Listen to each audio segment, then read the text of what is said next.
Why is trust so difficult to build and even more difficult to sustain over time? How does it get broken so easily? Why do we find it hard to even talk to someone who broke our trust in the past? My name is Gary Furlong. I'm a mediator and conflict resolution specialist. Trust is the most important and least understood ingredient in ongoing relationships. Yet trust, for some reason, is hard to pin down and define. So let's demystify this. First of all, I'll suggest that trust isn't really the issue. Risk is. We can't understand trust without seeing the link to risk. It's only when we feel some kind of risk in interacting with other people that we even need what we call trust. If we never felt we were at risk with anybody, this magical thing called trust wouldn't even exist. But the fact is, we see and feel risk around us all the time. My boss doesn't like me. I think my partner's cheating on me. My coworker is making me look bad, so they'll get the promotion. We don't trust these people, that's true. But really, the problem is that we're afraid of the risks we see. The risk of getting fired, the risk of having our heart broken, the risk of losing that promotion. It's our fear of these risks that make us focus on trust in the first place.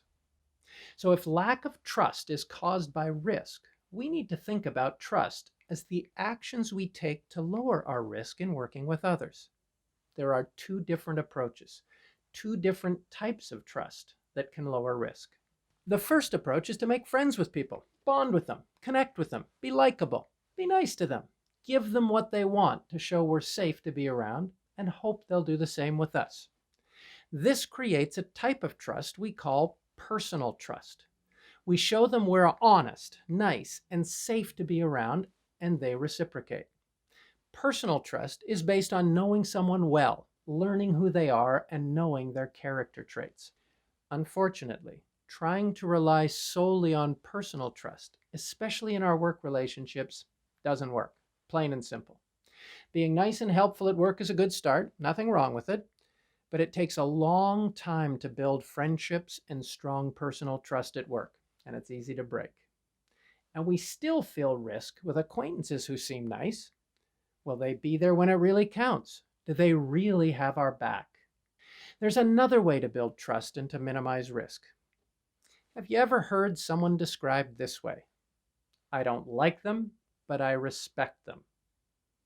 Now, this is interesting because it seems we can trust someone even when we don't like them personally, even without personal trust. So what's going on here? There is a second type of trust called procedural trust.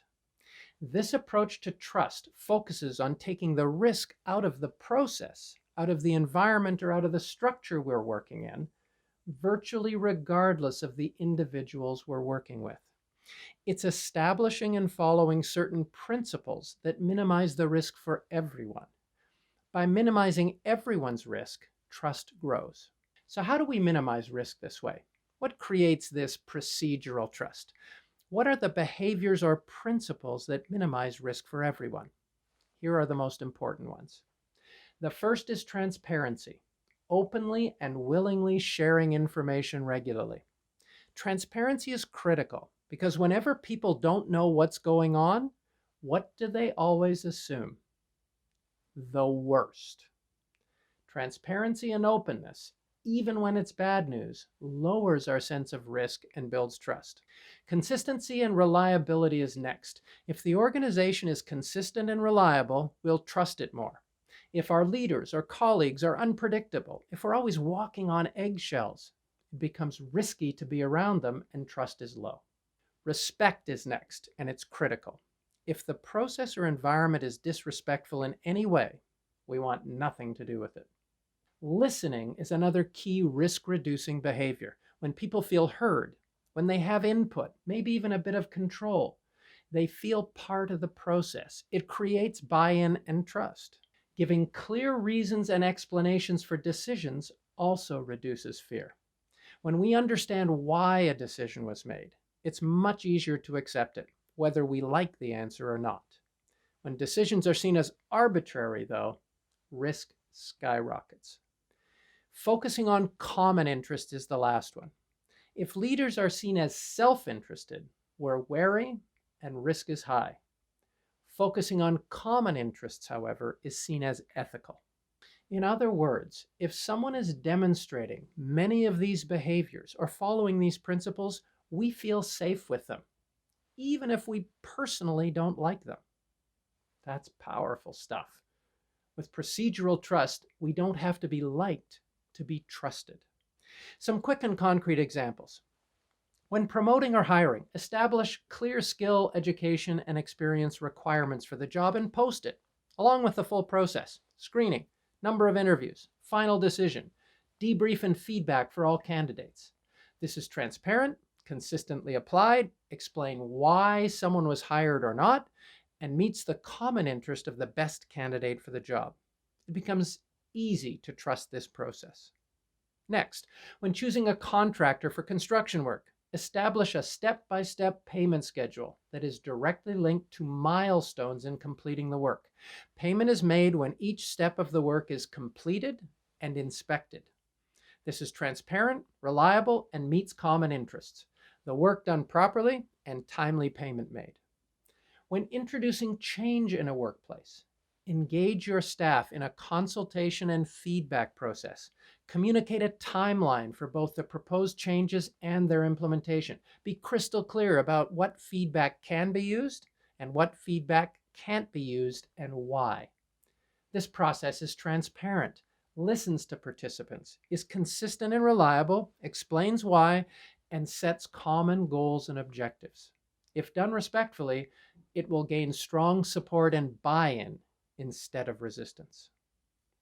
Focusing only on personal trust rarely succeeds in the workplace. Friendship is often seen as favoritism. The more we focus on procedural trust, however, the more we reduce everyone's risk by applying behaviors that are transparent, consistent, and respectful, and the more we listen and explain why decisions are made, the less risky it feels and the more trust will build. Finally, procedural trust also builds institutional memory. A well-structured process can survive long after any one person leaves the organization, creating an ongoing culture of trust that's not reliant on any one individual. Procedural trust is the fastest way to create strong and successful relationships. Trust me. To get more information on building trust effectively and to learn other simple tools to help you resolve conflict and solve problems, take a look at the Conflict Resolution Toolbox.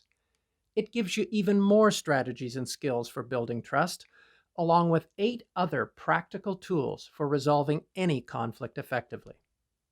If you'd like to learn more about how these conflict management tools can be brought into your organization, visit us at agreeinc.com for more. Remember, the more tools you have, the more you can build.